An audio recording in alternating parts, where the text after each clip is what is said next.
Kita mulai. Bismillahirrahmanirrahim. Assalamualaikum warahmatullahi wabarakatuh. Alhamdulillahirabbil alamin wassalatu wassalamu ala asyrafil anbiya'i wal mursalin sayyidina wa maulana Muhammadin wa ala alihi wa ashabihi ajma'in.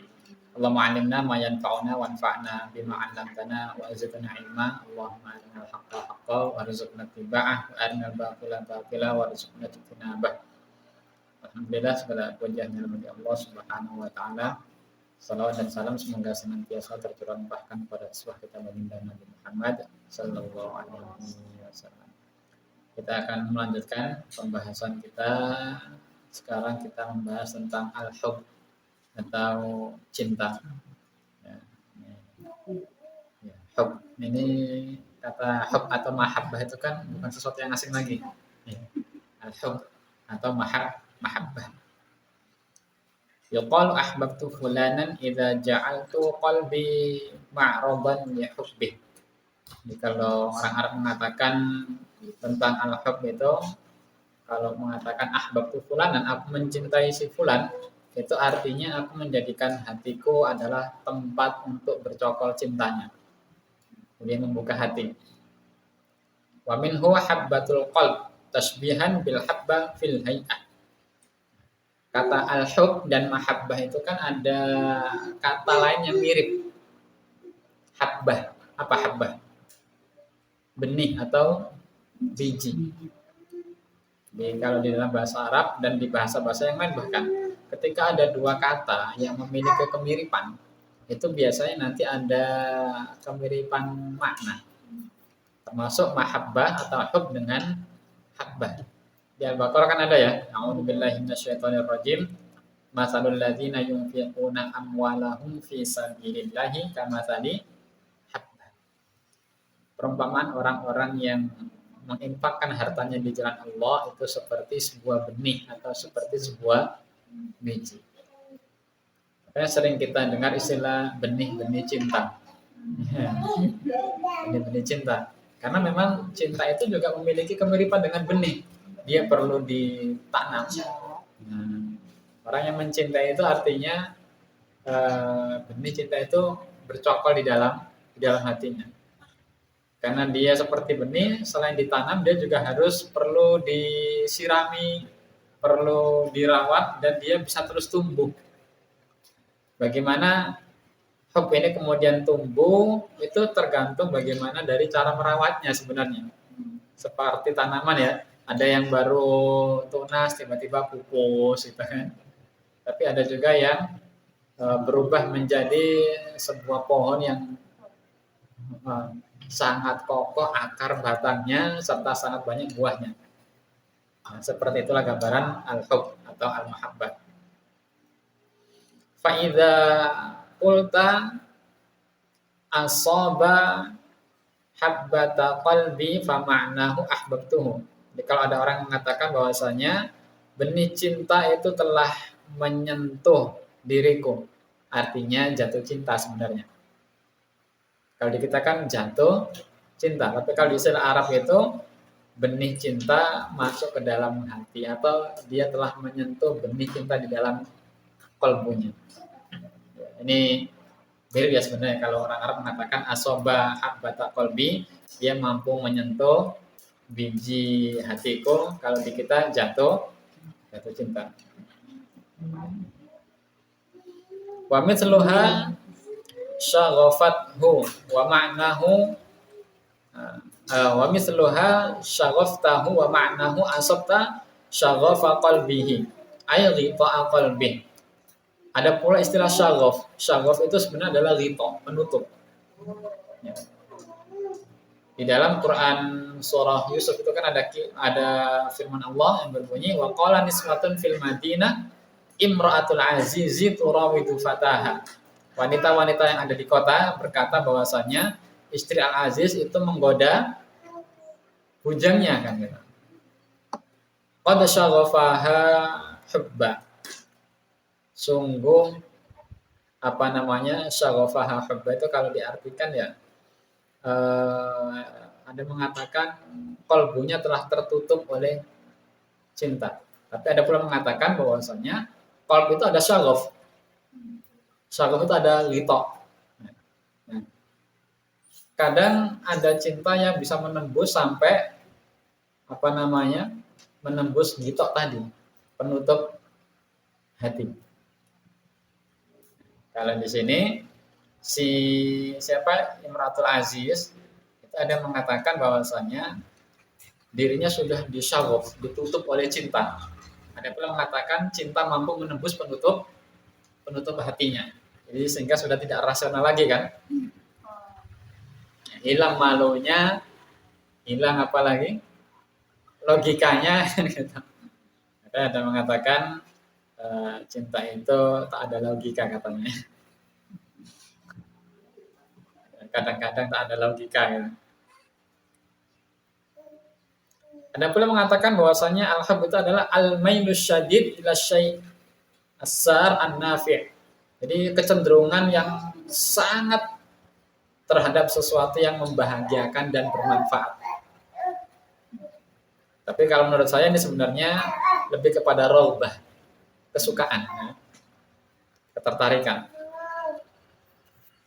Wa katsiran ma yakunul gharadu minal hubbi ta'minul hajat al-madiyah.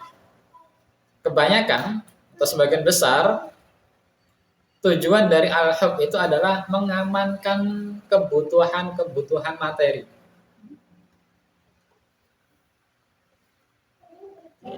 Kenapa kita mencintai sesuatu?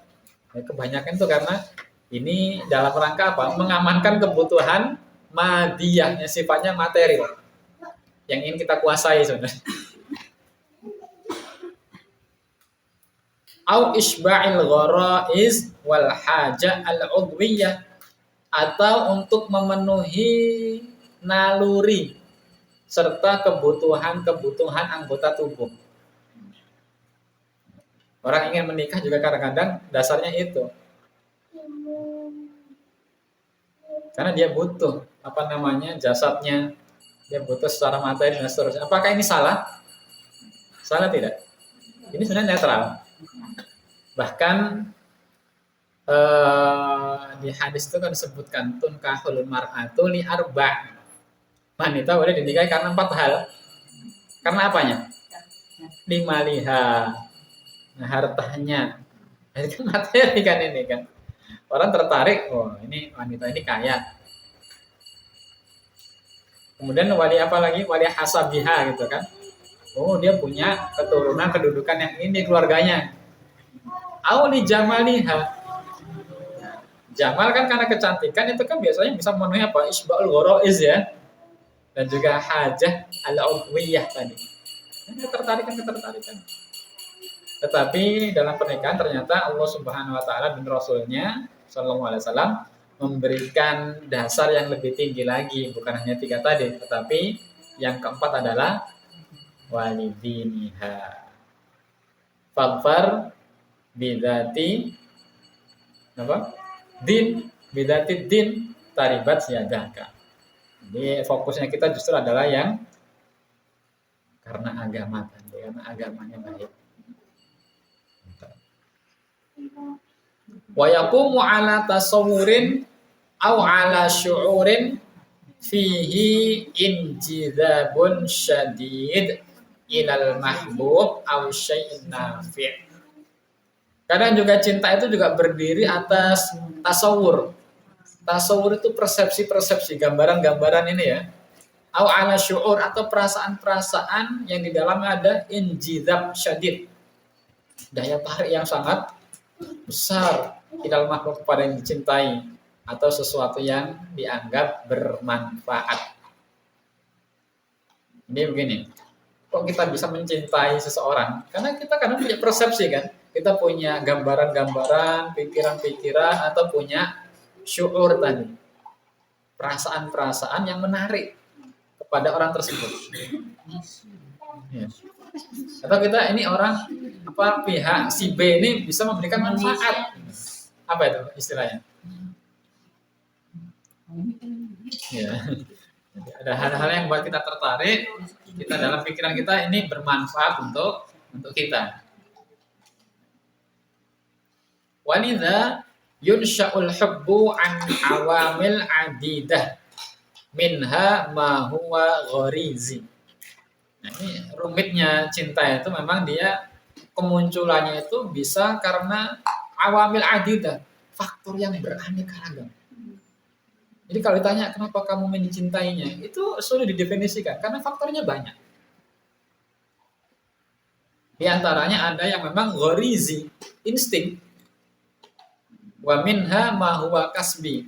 Ada yang memang kasbi. Insting itu ya pokoknya naluri saja. Misalkan begini, kenapa kok cinta sama anaknya?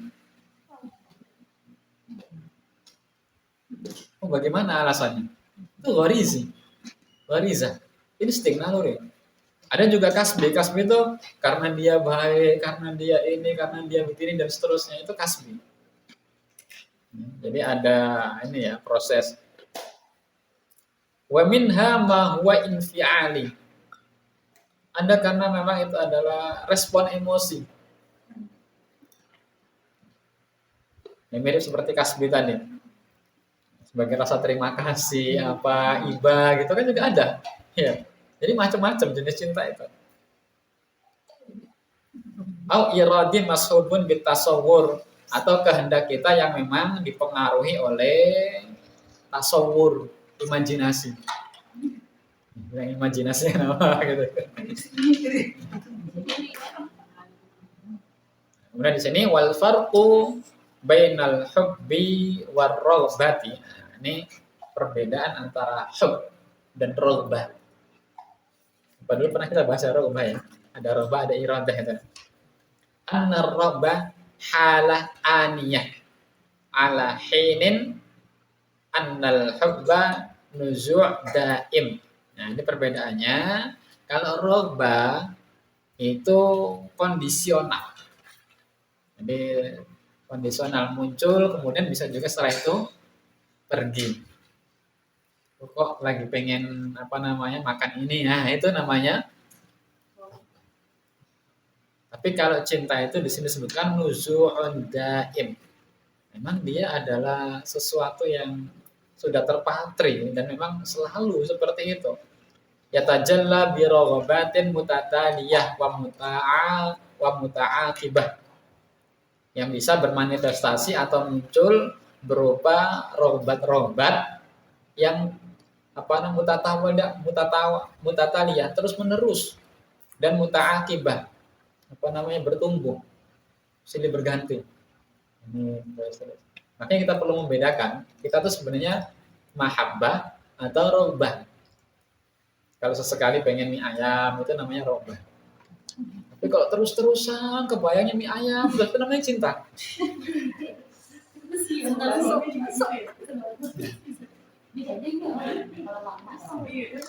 Jadi kalau orang hanya sesekali pengen ketemu gitu kan, kalau lagi ada butuhnya saja, itu bukan cinta. Tapi kalau memang selalu terpikirkan saudaranya dan seterusnya, itu memang dia mencintai. Jadi bedakan antara al-hub dan ar-raghbah tadi, atau mahabbah dengan raghbah. Wa fi lughatil masyair farraqu bainal hubbil 'udhri wal hubbish syahwani. Dan dalam bahasa perasaan, para ulama atau ahli itu juga membedakan antara cinta yang murni dengan cinta yang karena syahwani, dorongan atau nafsu. Wa qalu innal hubbal 'udhri huwa hubbun mahad. Jadi kalau cinta yang murni tadi ya cinta aja. Cinta tulus. Mujarrad 'ani syahwah wal manfaat. Jadi dia terbebas, ya tidak tercampur dengan syahwat dan manfaat. Jadi pengen ada manfaatnya, pengen ini, pengen itu. Bainamal hubb asy-syahwani yakunu hubban ananiyan. Adapun cinta yang ada syahwani tadi, itu adalah cinta yang ananiyan, egoisme. Cinta yang egois. Jadi cinta yang murni itu tidak egois. Ghayatuhu irdha'ur raghaib wal ma'arib wasyahwat.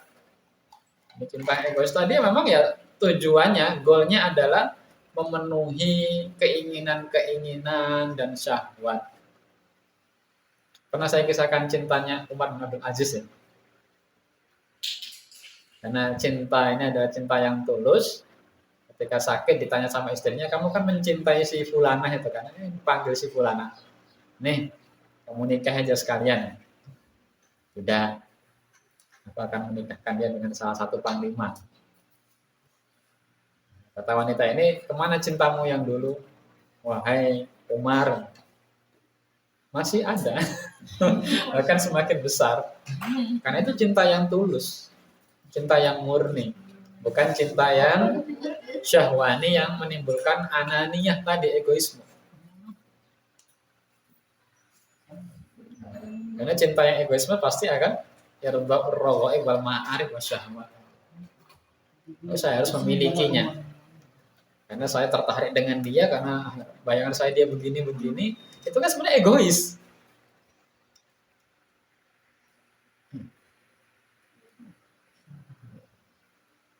Jadi bedakan antara dua jenis cinta ini.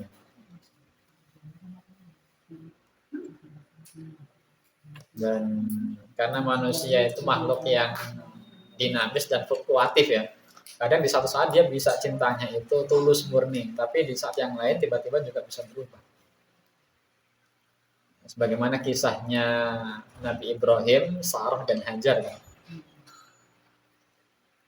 Ya, awalnya sudah nikah saja dengan budakku ini, dengan Hajar, itu kan cinta ya. Cinta yang murni memang, cinta yang tidak egois. Tapi pada akhirnya juga kadang-kadang berubah.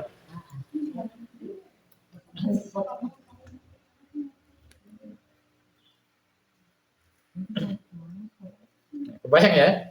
Ya, sekarang kita punya cinta itu jenisnya yang mana? Karena cinta yang tulus, cinta yang murni itu tidak melukai dan tidak mementingkan diri sendiri.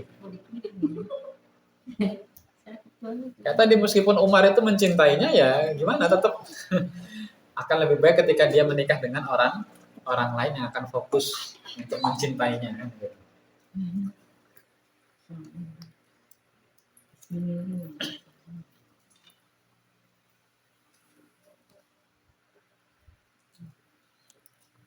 Wa yal'abul hubbu dawran haman fi hayatil insani al-khassah. Dan cinta memainkan peranan yang sangat penting dalam kehidupan manusia secara khusus. Wa fi alaqatihi bil akhirin. Dan juga termasuk dalam hubungannya terhadap orang lain.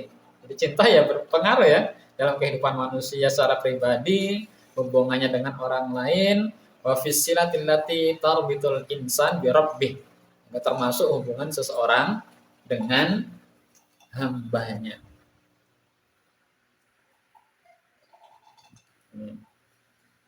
Jadi memainkan peran ini cinta itu dalam diri kita, dalam hubungan kita dengan orang lain, dan juga termasuk hubungan kita dengan Allah Subhanahu wa Ta'ala.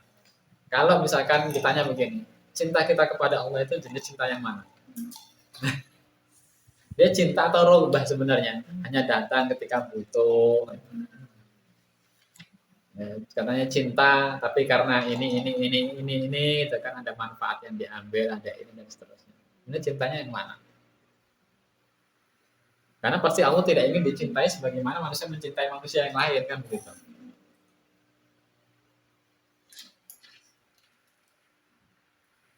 Walidzalika fahuwa yadhharu bisuwarin syatta. Oleh karena itu, cinta itu bermanifestasi menjadi bentuk-bentuk yang beraneka ragam. Ada hubbul insani li nafsi, cinta seseorang terhadap dirinya sendiri. Hubbuhu linnas, cintanya kepada manusia, kepada anak, kepada pasangan, kepada keluarga, kepada teman-temannya. Wa hubbuhu lillahi ta'ala wa rasulih, dan cintanya kepada Allah Ta'ala dan Rasulnya. Nanti akan kita bahas 3 hal ini ya. Cinta kepada diri sendiri, cinta kepada orang lain, dan cinta kepada Allah dan Rasulnya. Di pertemuan ini akan kita bahas salah satu di antaranya, hubbul insani li nafsi. Cintanya seseorang kepada dirinya sendiri. Penting tidak? Ya, penting juga kita mencintai diri kita. Kalau kita nggak mencintai diri kita, kita tidak akan jalan, kita nggak akan makan, kita tidak akan merawat diri dan seterusnya.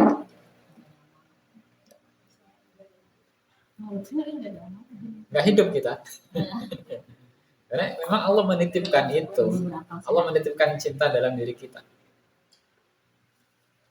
Yartabitu hubbul insani li nafsihi bi ta'minil hayah al-fardiyyah. Cintanya manusia kepada dirinya sendiri itu berhubungan dengan pengamanan kehidupan pribadi. Jadi apa yang menunjang kehidupan kitanya. Watan menyati tokoh untuk menumbuhkan kemampuan wal imkaniyat allati tuhaqqiqu sa'adah wal ladzah wal ananiyah. Dan kemungkinan-kemungkinan yang bisa merealisasikan kebahagiaan dan kenikmatan serta egoisme. Cinta pada diri sendiri tadi ya. Apa yang bisa mempertahankan saya? Apa yang bisa memungkinkan untuk mewujudkan kebahagiaan saya? Apa yang bisa sekiranya bisa untuk mendukung saya mendapatkan sebuah kenikmatan? Itu adalah al-ananiyah tadi. Wa tub'idu an kulli ma ya'uqun nafs aw yalhaqu bihal adza wa dharar.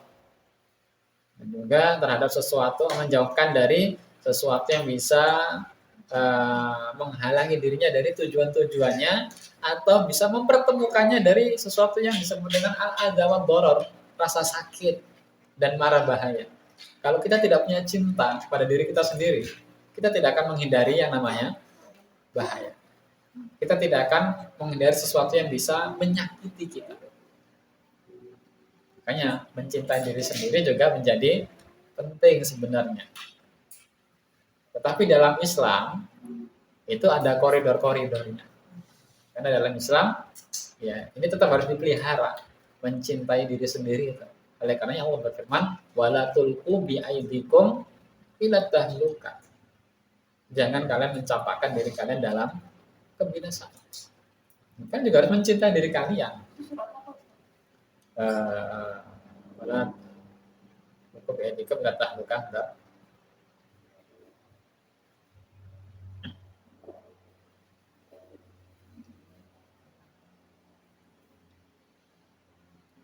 Quran surah Al-Baqarah ayat 195 ya.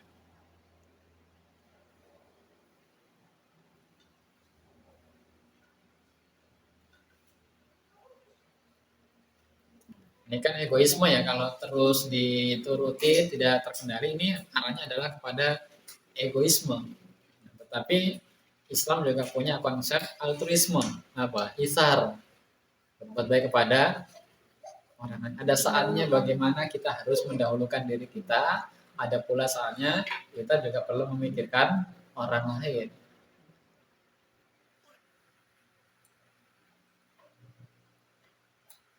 Wa yu'tabaru hadzal hubb madharan min madhahiri gharizatil baqa. Dan cinta itu ya merupakan manifestasi dari salah satu insting atau naluri dasar manusia yang apa? Hubbul baqa. Mempertahankan eksistensi dirinya. Dari situ sebenarnya. Jadi cinta itu dikatakan merupakan manifestasi ini. Kemudian cinta juga bermanifestasi dari menjadi sesuatu yang lain juga kan. Ya manusia itu ya rumit. Kompleks sekali. Wa yartabitu bi katsirin min madhahiri hal ukhra. Kemudian dia juga berhubungan dengan manifestasi naluri yang lain, ada tamalluq gitu loh. Tamalluq ini ternyata dia juga berhubungan dengan naluri yang lain. Cinta akhirnya ada at-tamalluq, ingin memiliki sesuatu. Karena memiliki sesuatu yang itu dianggap bisa menunjang keberadaan dirinya. Wa hubbul khair lin nafsi bisyiddah mencintai kebaikan untuk dirinya dengan sangat ya, baik itu yang hadiran wa mustaqbalan, yang saat ini atau untuk hari. Misalnya ada orang numpuk-numpuk harta, numpuk-numpuk ini, gitu ya. Itu sebenarnya ada unsur cinta terhadap dirinya sendiri. Kemudian berhubungan dengan harta makhluk tadi. Waqad 'abbara al-Qur'anul Karimu an hubbil insani li nafsihi wa dzalika bil hujjah ad-damighah. Dan Al-Qur'an juga telah menjelaskan tentang kecintaan manusia terhadap dirinya sendiri itu ya, dengan hujjah yang sangat kuat, allati wajaha biha Rasulullah sallallahu alaihi wasallam al-musyrikina wa hum yuhawiluna ta'jizahum bi ayyatiyahum bi jibalin min dhahab. Ini peristiwanya ketika Rasulullah sallallahu alaihi wasallam berhadapan dengan orang-orang musyrik. Kemudian orang-orang musyrik minta, nantangnya begini, bisa nggak kamu datangkan atau kamu jadikan gunung-gunung itu menjadi emas? Itu karena memang saking cintanya mereka dengan diri mereka sendiri dan harta. Mintanya begitu gitu. Au anhar tatadaffaku fi sahra, atau sungai yang mengalir di tengah gurun pasir. Wa ghairu dzalika minal mu'jizat, dan yang lain-lain ya. Fa auha ilaihi rabbuhu ay yujibuhum biqaulihi ta'ala. Dan Allah memberikan wahyu sebagai jawaban. Nah, ini dalam Quran surah Al-A'raf ayat 188.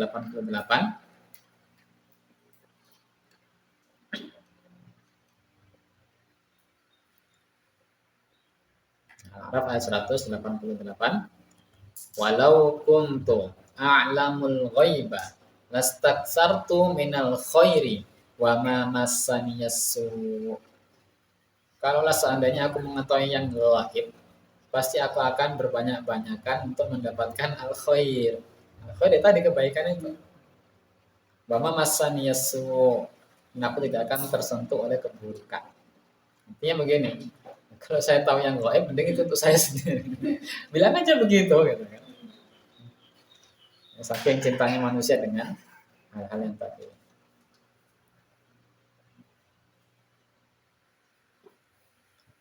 Kemudian di dalam Quran surah Al-Adiyah juga sering disinggung kan?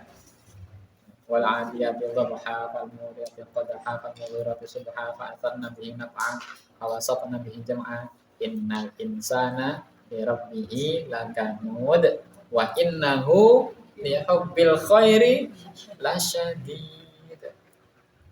Dan sesungguhnya manusia itu sangat mencintai al-khair.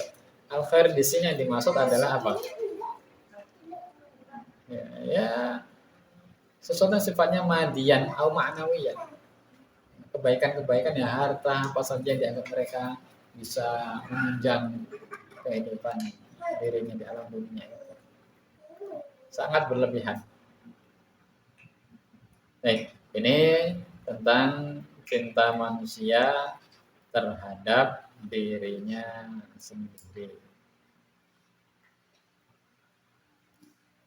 Karena cinta manusia seringkali didorong oleh naluri bertahan hidup dan kebutuhan yang sifatnya materi dan fisik.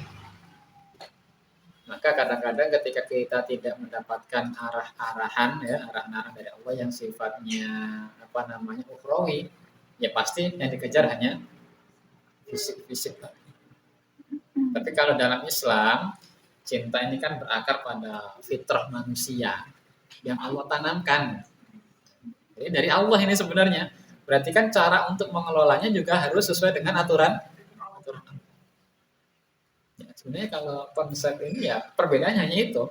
Di umum, ya pokoknya begitu saja. Tapi di Islam, ini ada hubungannya dengan fitrah yang Allah berikan.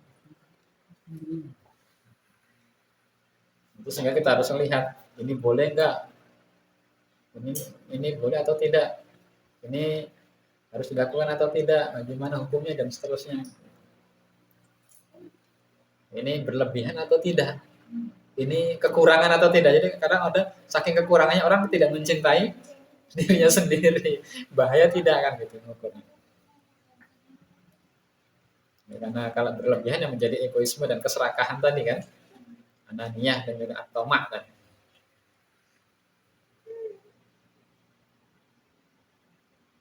Ya, kalau Islam ada zakat, ada infak, ada sedekah itu mengarahkan. Iya, kalian memang mencintai harta. Ya, tapi ya, cobalah ini supaya tidak jadi serakah, tidak jadi tamak, diberikan apa?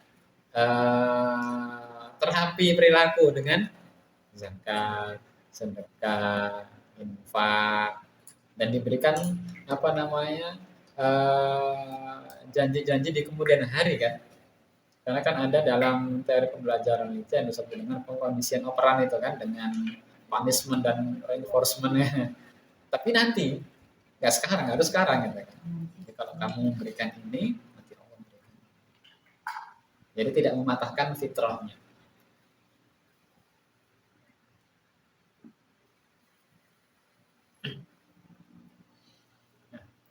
Cinta tadi kalau hanya mengejar cinta syahwani tadi ya, cinta yang karena ambisi syahwat, itu sebenarnya akan menyakitkan.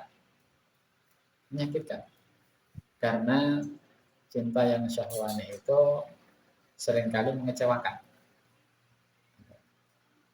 Tapi kalau cinta yang murni, cinta yang memang tulus adalah Islam itu memang dia justru akan membahagiakan. Karena dia tidak ingin mendapatkan, tapi dia justru lebih banyak ingin memberi. Iya. Ini lebih altruistik ya, bukan egosentrik ya. Ini kan mendamaikan hati kita, lebih memberikan makna hidup dan seterusnya. Karena kita tidak menuntut. Orang kalau menuntut itu kan artinya dia posisinya sebenarnya lemah. Tapi ketika dia berusaha memberi, sebenarnya posisinya itu kan ya, kekuatan manusia itu bukan ketika dia menerima sebenarnya, menerima dari manusia, tapi ketika dia mampu. Nah, nanti efeknya banyak. Kalau cinta yang syahwat ya cemburu, iri hati, kebencian, macam-macam.